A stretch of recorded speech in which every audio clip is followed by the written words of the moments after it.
back to their college days. I like it. That's quite a troll right there for Nick Bosa. The 3-year vendetta. Yeah. Oh, actually, let's flash back. Let's take a look here. Oh, Baker petty. Mayfield in Oklahoma. Petty. On the road there. They blow out Nick Bosa's Ohio State Buckeyes, and It was all good a week ago. planted the flag. Hey, I don't know how in college they be letting these teams do that on their field. Somebody got to see me. Yeah, exactly. We're going to be out there until the very end, until y'all all walk off. I went to Toledo, man. We had in the locker room. We ain't here for this foolishness. It ain't worth it. So the 49ers, they improved to 4-0 for the first time since 1990. A final score of 31-3. You can see it was not a great night for the Browns offense with their numbers up there. Jimmy G, though, on the other hand, really nice game for him and Matt Breida. Our MJ Acosta is standing by right now with Jimmy G. Jimmy, when we spoke just a few days ago, you said you and this squad were not thinking about being undefeated, but here you stand, 4-0. Tell me what's going through your mind right now. Yeah, I think we had a good mindset coming into this game, coming off the bye week and everything. I think guys came out ready to play, and it showed out here tonight. To see Matt Breida have a night, I mean, we're just a few minutes into the first quarter, and he already had 2 touchdowns. What does this say about his development from what you've seen the past couple of years? Man, he's so fast. He's unbelievable. Route running the ball, whatever it is, he just does whatever you ask him. I mean, that first run he just burned him. It was unbelievable. Now you go up against these defensive guys every single day in practice. They played out of their minds tonight. Are you at all surprised to see how they put up? Not really. I mean, I went against them OTAs in training camp, so I've seen it all year. They just get after it, man. It's unbelievable. It makes our job so much easier. So it was a great team win tonight, and let's keep it rolling. Your buddy George Kittle getting his first official touchdown of the season. How huge of a moment was that for him? Yeah, he was excited, man. It's awesome to get him going like that. It's just he's an energy guy, and he gets everyone going. So when he's going, it's fun. Lastly, Jimmy, you said a few days ago that all you wanted was to keep this thing going. It's definitely rolling. What's next? Yeah, just one game at a time. I mean, we got a short week now, so we'll go get after it and take it one game at a time, like I said. Congrats, Jimmy. Thanks. Thanks, MJ. So the Niners, they get their 49th win on Monday Night Football. It seemed very fitting at this point, but you roll your eyes, MJD. They should have scored 49 then. That'd have been more it wasn't enough. poetic. But they had their running game was just so good tonight. They had 275 yards rushing, their most rushing yards in a game since 2014. So let's talk about Matt Breida and company. Anytime you start the game off like that, it doesn't matter, it doesn't matter what energy came in with the Browns, how everything goes. Now you're fighting. You're trying to claw your way back in this thing to go down 7-0, an 80-yard run on the first play of the game.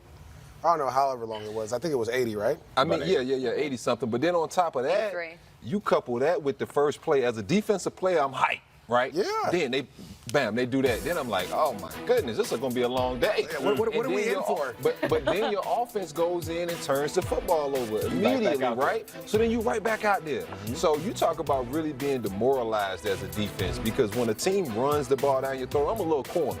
And, I don't really take pride in stopping the run. But 275 yards later, I think I'm going to have something to say on the side, right? You got to talk to the boys up front like, hey, what's going on over there? It's a long day. Yeah. Long So, day. and I agree. It's like when you playing on the road in a big game like this, Monday Night Football, prime time, yeah, they're going to have their shots early on. The momentum is going to swing that way.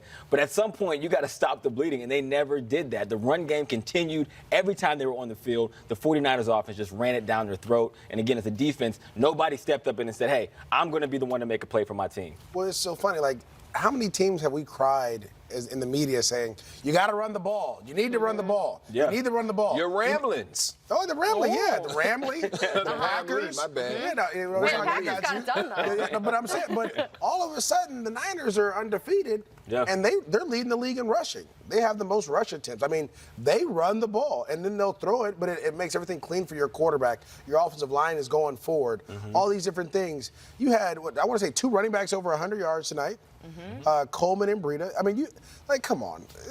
The Browns' defense is kind of where they made their bread and butter, too. Obviously, for all those guys in the front, when they have 2 or 3 first-round picks on their defensive line, linebackers, supposed to these things, DBs, even though some guys are banged up, but still. We need somebody to step up. I mean, somebody got to make a play. The best player on this defense is Myles Garrett, but when you run the football, it neutralizes them. It takes him out of the game, and that's what the 49ers did all game. You have to be able to stop them on first down so that in second and manageable, they're backed up, and they have to go to the pass, and the play action doesn't work, and they weren't able to do that. I'm going to tell you something. You see when his head went back, you knew he was gone, right? Yeah. When that boy put that head back, he ain't catching. I was a hamstring pull waiting to happen. Oh, my God, no question. Tevin Coleman, by the way, close to 100 yards rushing, 97. He was basically right there, though. Yeah, I mean, I swear in my career, I think I was always like 98, 97. That was the worst We get like 10 of those. Right.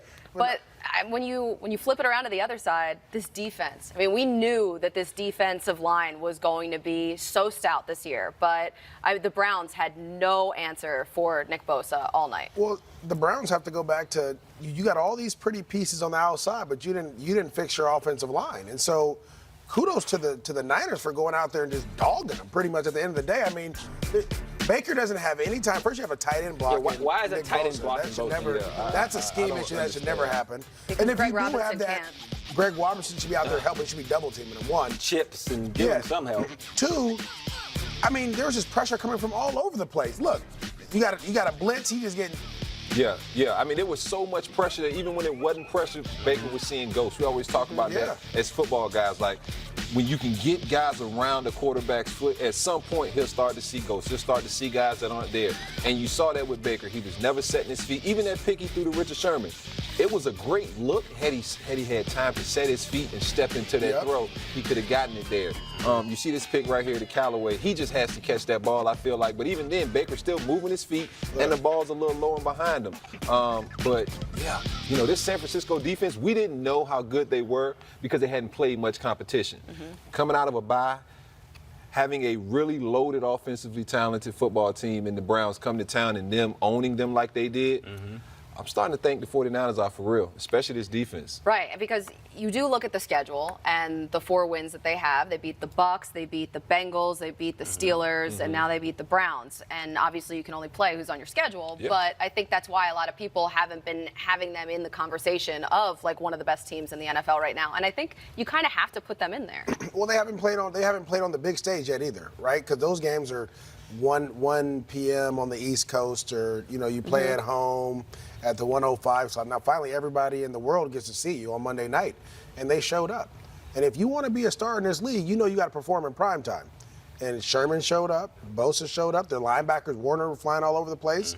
The offensive line for the Niners, I mean, there was times where the running back doesn't get touched. I don't even think Breida got touched on that first play. No, I don't think so either. Right? And then I think there's a couple plays where Coleman's running the ball where he doesn't get touched, he's running either. So, I mean, they just showed out. Kittle showed up. I mean, all their stars showed up. 6 for 70, had that touchdown too. I mean, this was a great game just overall. Besides, I was going to say every level and phase of the game, but poor Robbie Gould. 3 missed kicks tonight. You saw what happened to the Titans. But I tell you what, if you don't miss him, this is the week to miss him because they didn't need it that much. And he's a veteran guy. Yeah, he's a veteran guy that ultimately I think that they have all the trust in the world in Robbie Gould, and he'll get things corrected. Kind of like Adam Vinatieri. These guys have been in those clutch situations, so you don't worry about it as much. It's just nice to know that you didn't lose this football game over simple things like making field goals that your guy can make. Yeah, and we did see Tevin Coleman, who he had his first touchdown as a 49er, which was nice for that. That was his first game back from the injury from week 1. But this was an offense that was able to spread the ball around and stretch that defense, that Browns defense. And you can tell in the first 15 that Kyle scripted plays to get everyone involved and just the misdirection. I mean, it was genius. And, I heard somebody mention the fullback. What's his name? Juszczyk, yeah. I mean, the way they use him, I mean, we talked about it earlier. They believe that this scheme helps create great running backs. And I didn't always believe with them in that philosophy, but if you watch it, it doesn't matter who is running that football. If you get to the right lane and you see the right cut and make it, it's chances to get big yardage. Absolutely. If this offense can continue to do this, and there's a mindset, they don't even have Joe Staley, their best offensive lineman out there, and so it's a mindset with this offense, and they're dominating guys in front of them. Well, the other thing is too, Juszczyk gets hurt. right? Yep. So Carted off the field. that's going to be a big. That's something they're going to have to look forward to see what's going on. Is he going to be back next week? It's going to be a couple weeks because when he was in, they were running completely different than when he was out. So and they're playing sideline to sideline. They're making the Browns defense cover the entire field. Kyle Shanahan script plays. Every run play he scripts is so it's a house call. Yep. He says that in the meetings. He says it after the game. All the plays, even the big time runs, they'll say this is why this wasn't a house call. And you can see, like D'Angelo said, the Browns weren't even touching until down the field. Right, exactly. So now the 49ers, they are undefeated, 4-0 to start the year. For the first time since 1990, this is their best start. The Browns, on the other hand, we're gonna dig into them a little bit more. I'm sorry, Hog, but